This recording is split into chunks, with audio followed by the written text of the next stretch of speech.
defenders that they're going up against are concealed. You can see the men who've repulsed O'Neill have turned around, changed their front, and now they're facing west.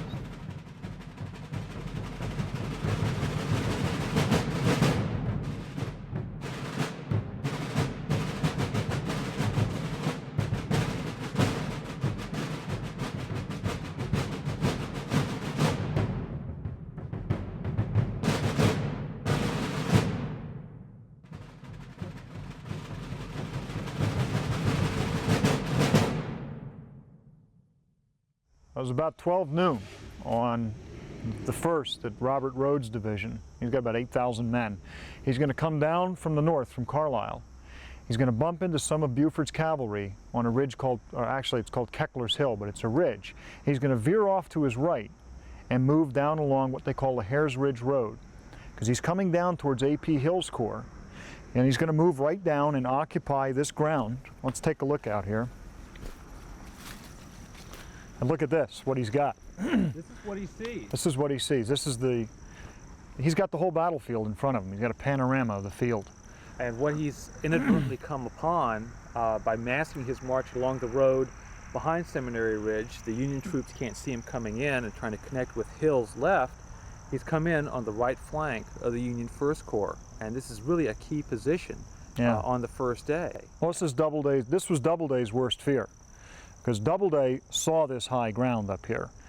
And when Howard reached the field, and Howard asked Doubleday what sort of help he needed, Doubleday requested that Howard protect his right flank by occupying this hill. And that was Howard's orders to Carl Schurz, as the acting 11th Corps commander, was to take 2 divisions through town and prolong the First Corps' right and occupy this hill. This is where they were headed, right. But by the time they got out in the field, it was too late. They lost the race. Rhodes was already here with his division. He had already set up his artillery. The infantry was in battle line for all purposes and ready to go. Right. Yeah, he looks out in the valley here and he can see Cutler's brigade, he can see Stone's brigade, he can see some Union troops exposed to his view. That's why he's going to bring his artillery up here. He's going to start to shell them, and that's going to cause an immediate reaction for those Union soldiers. Some of them, Cutler's going to have to withdraw into the Wills McPherson woods down here just in front of this cannon.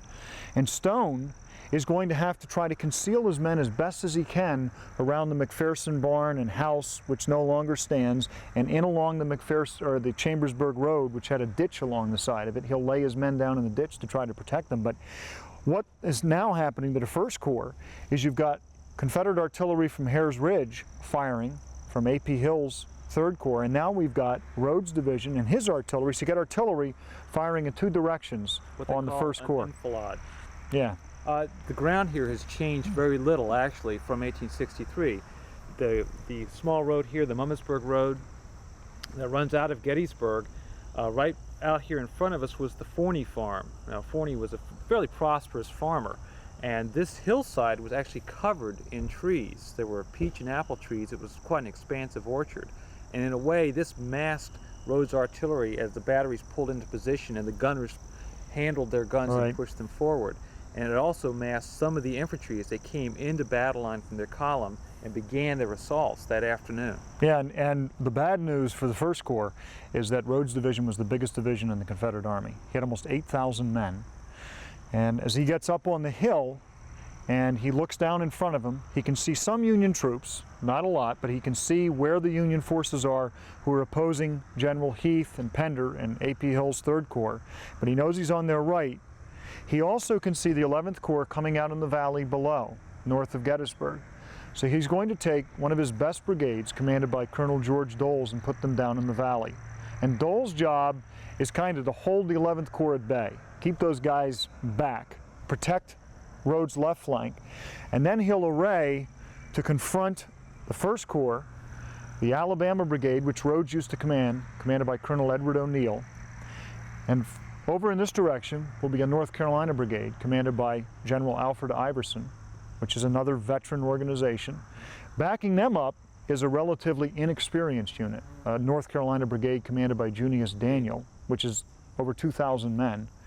And then in reserve is another one of his best brigades, Stephen Ramser's North Carolina Brigade, a very experienced unit, and Ramser is probably one of the better brigadier generals in the Confederate Army. And this is the formation they have as they begin their attack that afternoon against the Union right flank.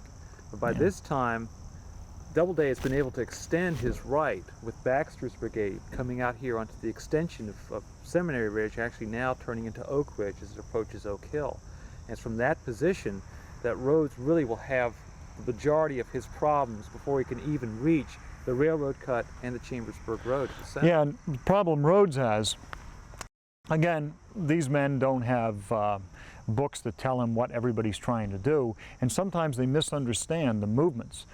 What Doubleday does is when Doubleday realizes that there's Confederates on his right flank and the 11th Corps can't protect it, he draws on Robinson's division, as you mentioned, Baxter's brigade, and orders it to move and prolong his right flank.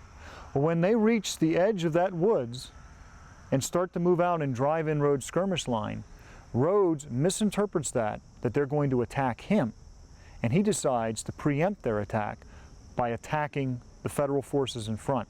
Problem here for Rhodes, which is going to create some real problems, is he's not coordinating his movements and his attacks with A.P. Hill over here on his right. He's going to go it independent, he's going to go it solo, and he's going to pay the price for it.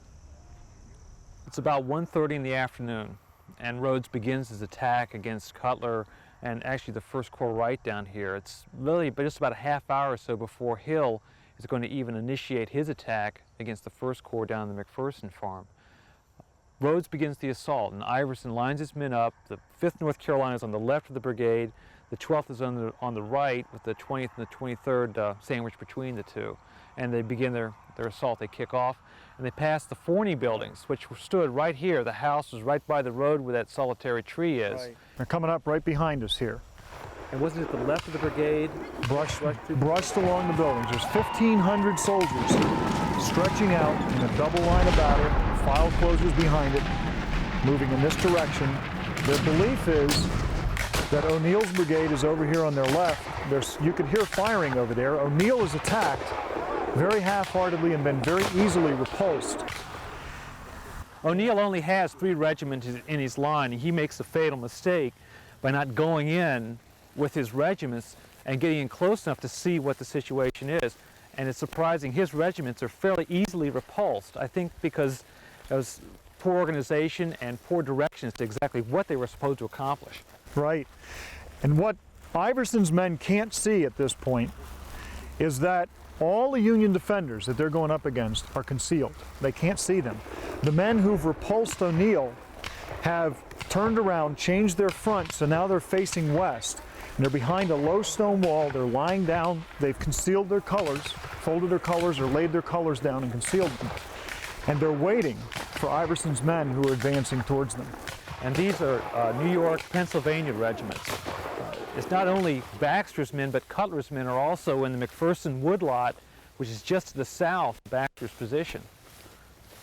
Right. Iverson's not with his men either. That's true. He is back up behind his troops, and he stops as they go forward. And like O'Neill, this is a fatal mistake. Iverson's kind of an interesting character in many ways, that he was a good officer, a good solid officer, 17 years old. He'd fought in the Mexican War. He had military training, and he'd done very well up until about the time of Chancellorsville. And at that time, he received a wound which was very painful, and I think also maybe changed his battle psyche and made him a little bit more reticent to go into battle. Some even say on this day that he was drunk and had been drinking the day of the battle, and that's why he didn't go in with his troops.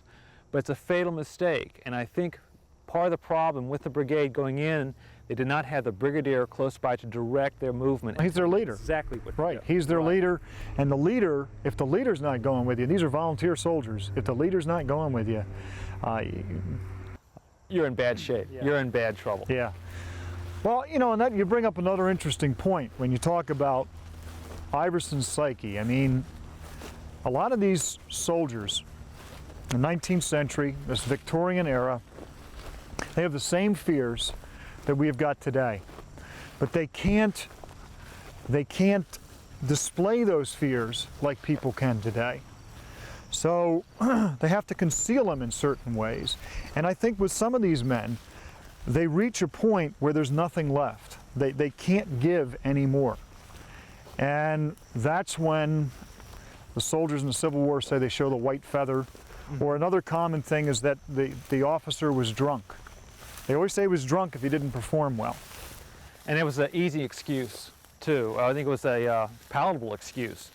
And actually, the temptation of whiskey, especially up here in the north, just a couple days before, most of Rhodes' officers had gotten into the whiskey supply in the Federal depot at Carlisle Barracks, and a couple of them had really made a show of themselves.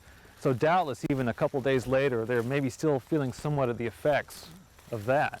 You know, I would imagine at this point here, if I was a soldier in Iverson's brigade, I'd be feeling, even though Iverson's not with you, I think the individual soldier probably didn't even realize that, but you got to feel a lot of confidence because it's wide open. You can see your whole brigade, you're on the left here, stretched out to the left. You can see Daniel's brigade, this big North Carolina brigade up here moving across the ridge line, protecting your right flank. You hear firing over here, so you think you've got O'Neill protecting your left flank. Everything's going good. You're moving steadily forward towards the enemy's position, keeping your line straight, you're veteran soldiers. You think you've got what it takes to carry the position.